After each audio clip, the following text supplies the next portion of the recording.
Bonjour à toutes et à tous, donc je vous retrouve pour la suite des aventures, toujours bien sûr avec l'esprit Club Alpin.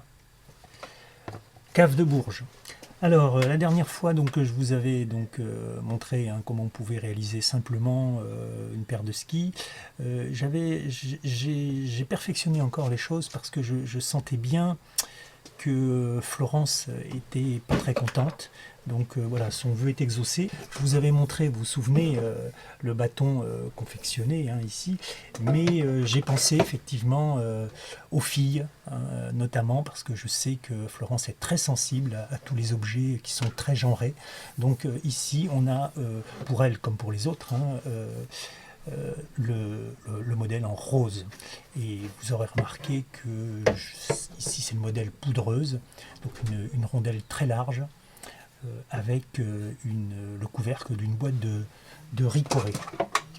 Donc tout ce que je peux dire maintenant, Patrick, ton kit est prêt. De toute façon, il t'attend dans le garage, donc dès que tu peux sortir de ta campagne, tu peux venir ici. Tout est prêt. Alors, il y avait quand même un matériel qui est très important quand on fait du ski de rando dont je n'avais pas encore parlé. Et c'est en fait Didier, toujours. Didier il est toujours très pertinent dans ses commentaires et tout ce qu'il fait. Il m'a dit c'est vrai que tuer un phoque, c'est quand même un peu embêtant, quoi. Alors, oui, moi en plus. Si vous voulez, moi j'ai pas envie d'avoir des ennuis avec Brigitte. Non, pas Brigitte Macron, Brigitte Bardot. Donc pas question de tuer un bébé phoque, etc. Donc manque de peau, manque de peau. Oui, mais manque de peau, pas de ski de rando. Hein. Pas de peau, pas de ski de rando. Donc, mais alors là c'est très sérieux. Je vais vous montrer une technique qu'on utilise quand on a réellement un problème avec ses peaux. Alors le pire, ça serait les oublier, j'en connais, je ne vais pas les citer lesquels, mais une technique qui a fait ses preuves. Donc, de quoi on a besoin? Toujours ce qu'on a sur soi, et en ce moment, alors je ne vous le répéterai pas, mais depuis la dernière sortie qu'on a fait au Mont d'Or, quand on était avec François et toute la bande, eh bien, on a gardé le matériel du CAF. On a gardé le matériel. En ce moment, mais j'ai plein de matériel chez moi, dans mon garage. Donc, comme j'avais des rappels coupés, président Hervé, on n'en est pas à quelques cordes coupées. Donc, j'ai coupé, j'ai fait des brins, etc. Tu m'en voudras pas, merci. Donc, voilà la technique que je vous présente. C'est la technique de l'enroulement. On va enrouler la semelle pour ne pas qu'elle glisse. Donc, comment fait-on? Eh bien, tout simplement, on prend un brin, ici, je vais vous montrer pour un, et c'est très compliqué, on fait un nœud, ici, ça sert bien, et on va faire tout simplement des enroulements, ici, du ski, de la planche, comme on dit. Voilà. Donc, dessus-dessous, on ne passe pas évidemment sur la chaussure. Ce qu'on va faire, c'est qu'on va passer en dessous la chaussure, puisque vous vous souvenez, je vous avais dit que l'articulation pour la montée était complètement nécessaire. Et puis, voilà. Donc on va faire la même chose pour le second ski. Et je vais vous montrer exactement ce qui se passe après. Donc, nous avons les deux planches qui sont complètement équipées maintenant, donc avec le substitut de peau de phoque, comme ça Brigitte est contente et tout le monde. À la montée, vous voyez bien que évidemment dans la neige, quand on va monter, ça va empêcher que le ski recule, et puis et donc on va pouvoir bien agripper. Pour la descente, je dirais que pour la descente, c'est comme pour les pots classiques, il ne faut pas oublier des ôter, parce que sinon ça va moins glisser. Alors si vraiment vous avez peur, ou si vous ne savez pas skier, ça peut être une alternative. C'est-à-dire que vous avez les planches au pied, vous descendez comme avec des raquettes, et le tour est joué. Voilà, c'est pas compliqué. Ne vous en faut pas s'en faire. Je veux dire, c'est pas parce qu'on ne sait pas skier qu'on ne peut pas sortir avec une paire de skis au pied en montagne. Le CAF de Bourges a toujours la bonne solution. Un point très important, on s'est bien équipé, on va dire pour l'instant en bas, hein, les chaussures, les pieds, mais il faut aussi se protéger toutes les extrémités. Et également une protection qui est très importante, parce que on n'en a qu'une paire, ce sont les yeux. Donc, les yeux, là-dessus, là il faut vraiment être très sérieux. Personnellement, j'ai déjà eu en 85-86 une ophtalmie, vraiment une ophtalmie des neiges. Je peux vous assurer que ça fait très très mal. Donc j'ai mis au point une nouvelle paire de lunettes parce que franchement, ce qu'on trouve dans le commerce, bon, il faut quand même mettre très très cher pour avoir une bonne paire.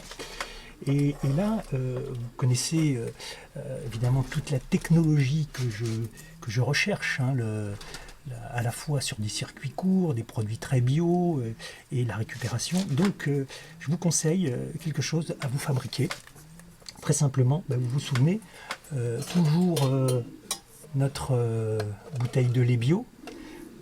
Vous pouvez récupérer, bien entendu, là où on va pouvoir visser les bouchons, un petit fil de fer, ça fait partie du fond de sac, très important le fil de fer. Et puis notre lacet, vous reconnaissez bien notre lacet là, hein, vous savez ce que c'est ça, hein, Dragon pour les droitiers, Dragon pour les gauchers. Tu te souviens, Olivier? Donc voilà, c'est très facile à porter, mais alors en plus je l'ai vraiment perfectionné parce que la majorité des lunettes sont très très mal faites. Parce que regardez, j'ai vraiment ici, avec le lacet confectionné, il y a une possibilité de réglage. Moi, j'ai une petite tête, donc là, c'est bien, ça fonctionne très bien. Mais je connais des grosses têtes, hein, je peux vous assurer. Eh bien, regardez, juste simplement avec le cordon, voilà, et là, vous avez tout de suite le réglage, le bon réglage. Donc franchement, c'est vraiment très simple à faire, et ça prend pas beaucoup de temps, et ça ne coûte rien. Mais vous allez me dire, ça ne protège pas. Vous avez raison, il faut quand même améliorer la protection. Et là, avec mes nombreux voyages chez les Inuits, j'ai ramené la technologie, bien sûr, dernier cri, très important, les bouchons de la bouteille de lait. Et là, qu'est-ce qu'on va pouvoir faire? On va pouvoir adapter, je dis bien adapter, regardez, avec tout simplement, regardez le temps que ça prend, c'est vraiment, voilà. Et là vraiment, vous avez une protection totale, c'est magnifique. Franchement, moi je ne comprends pas qu'on n'ait pas pensé à cette innovation plus tôt. Et je peux vous assurer qu'on a un très très bon champ de vision. Ça peut même peut-être aller pour d'autres activités. Je pense notamment à la randonnée, l'alpinisme, pourquoi pas le vélo. Hein. Les moucherons n'ont qu'à bien se tenir. Voilà, donc ça, franchement, les yeux, il faut vraiment faire attention. Alors vous allez me dire, je sais, il y en a qui préfèrent le masque à ski. Moi, je ne suis pas contrariant. Pourquoi pas? Alors le masque, moi je dirais en ce moment surtout le masque, c'est vraiment important.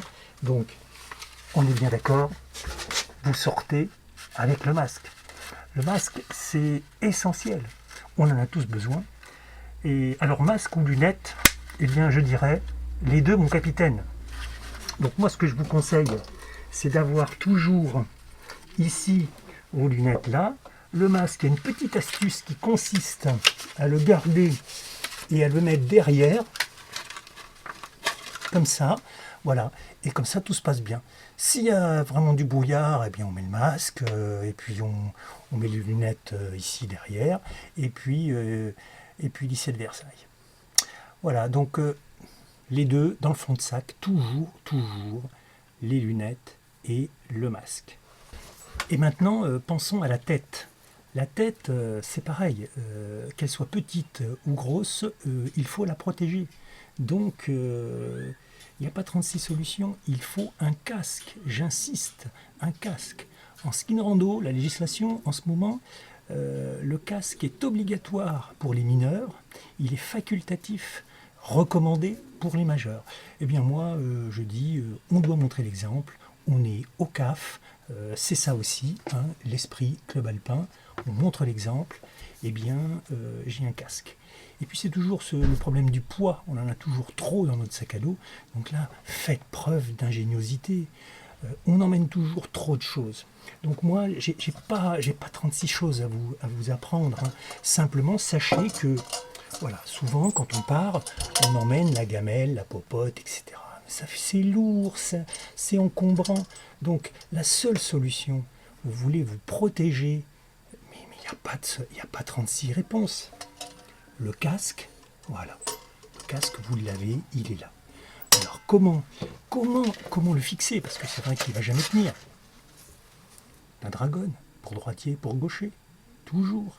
Ça vous sert. Donc vous en avez deux, évidemment. Vous avez deux lacets, toujours. Ben, écoutez, quoi? Et alors là, ben, vous fixez tout simplement ici, là, voilà.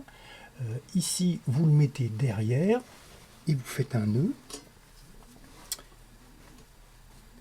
Comme ceci, et voilà, le tour est joué. Alors vous allez me dire à quoi ça sert ça? Ah, très très important. Je l'ai confectionné, il y a on va dire une option Wi-Fi. Donc ce sont les antennes Wi-Fi. Peut-être que dans un temps très court, je pense qu'on aura besoin, sans doute, on va nous inventer ça. Il y aura le Wi-Fi partout en montagne avec les satellites. Donc il faut toujours un petit peu être en avance sur son temps. Donc celui-là, je pense qu'il devrait être conforme dans quelques années quand la technologie sera inventée. Et puis il y a un autre avantage, c'est que vous savez en ski de rando, on est les uns derrière les autres dans une trace. Je vous montrerai ça un peu plus tard. Et il y en a des fois, alors je ne vais pas les citer, hein, on respecte toujours le leader, hein, mais il y en a tendance des fois qui ont envie de passer à droite, à gauche, etc. Et là, l'avantage, c'est que vous avez donc ici le clignotant, la possibilité d'indiquer aux autres le changement de direction, parce que la personne qui sera derrière vous verra que vraiment il est en train de doubler. Donc c'est très très important ici, et puis vous avez le clignotant de l'autre côté. Donc deux clignotants et éventuellement antenne Wi-Fi, il n'y a pas mieux, c'est casqué, c'est enveloppé. Voilà, on arrive presque au terme de notre équipement. Il nous manque quelque chose d'important, c'est la protection des mains. Les mains, moi personnellement, j'ai vraiment très froid aux mains, et puis alors quand il pleut, c'est vraiment l'horreur, les gants mouillés, etc. Donc il n'y a pas 36 solutions, il n'y en a qu'une, et le club alpin l'a adopté. Adoptez-la dès maintenant. Je vous conseille le gant Mappa. Le gant Mappa, c'est le gant qu'il vous faut. Voilà, le gant qu'il vous faut. Hein, breveté FFCAM. Donc, écoutez, c'est parfait. Étanchéité, il n'y a rien à dire. À l'intérieur, même celui-là, sont les Mappa. Il y a une petite couverture légère, dufteuse. C'est vraiment très, très agréable. Enfin, dernier élément de notre équipement, et pas des moindres, le sac à dos. Le sac à dos, moi personnellement là-dessus, autant vous allez peut-être me trouver rigolo sur mon équipement un petit peu léger, comme ça, confectionné un petit peu à la va-vite, le sac à dos c'est sérieux, parce que je vous ai déjà parlé du fond de sac, et pour que le fond de sac il tienne, il faut un très bon sac à dos. Donc moi je ne lésine jamais sur la qualité d'un sac à dos. Et ça c'est aussi valable donc pour l'alpinisme, les randonneurs, bien sûr, hein, je pense, et Marilyn elle disait, bah oui, les randos, bah oui, la raquette et tout, c'est valable pour tout. Donc voilà, je vais vous expliquer un petit peu comment moi je fais, j'ai pas trouvé mieux, qualité supérieure, plus. Ça, la référence de tout cafiste. C'est évident. Regardez cette toile imperméable, réutilisable, qui résiste au temps. Donc vraiment, ça c'est la base de votre sac à dos. Comment faire un sac à dos en moins d'une minute? C'est très simple.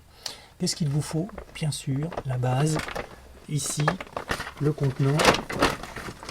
On a notre sac de la marque, donc on taira le nom puisqu'on n'a pas le droit de dire que ça vient du vieux campeur. Toujours la base, excuse-moi président Hervé, mais tu sais j'ai toujours de la corde, donc comme j'en ai toujours, je vais profiter encore pour en couper un morceau. Bon, il faudra qu'on le dise simplement, celui qui gère les EPI et le matériel, quoi, que la longueur de la corde, qu'on ne se fasse pas avoir dans un rappel où il manquerait quelques mètres. Donc, ici, qu'est-ce qu'on a? On a toujours, bien sûr, ça fait partie du fond de sac, on le sait bien. Alors nous, alpinistes, skieurs de randonnée, mais randonneurs aussi, hein, Odile, tu le sais bien, en rando, on a toujours une petite corde, hein, Dominique aussi, tu le sais. Donc, comment on fait? Eh bien, on va ici passer l'anneau de corde ici dans les deux poignées du sac. Voilà. Et là, il y a une petite astuce, je vous la montre, c'est qu'on va faire un petit tour à l'anneau de corde. On va passer ici notre main complètement ici dedans et ici l'autre main. Voilà, donc ici je me mets là. C'est une technique qui existe, hein, c'est ce qu'on appelle le cacolet. Et là, qu'est-ce qu'il reste à faire? Simplement, on bascule et voilà. Et là, franchement, vous avez tout. Vous avez tout votre sac à dos. Je vous montre, regardez. Le sac à dos, c'est parfait. Il est bien positionné dans le dos.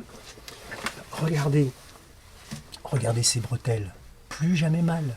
Hein. Votre sac à dos vous fait mal parce que... Alors là, regardez la largeur. Vous pouvez mettre la largeur de bretelles que vous voulez, si vous voulez que ça soit un petit peu. Donc, ça, c'est ce qu'on appelle le sac à dos cacolé. Et là, moi, franchement, côté pratique, vous imaginez, donc vous avez vu la possibilité.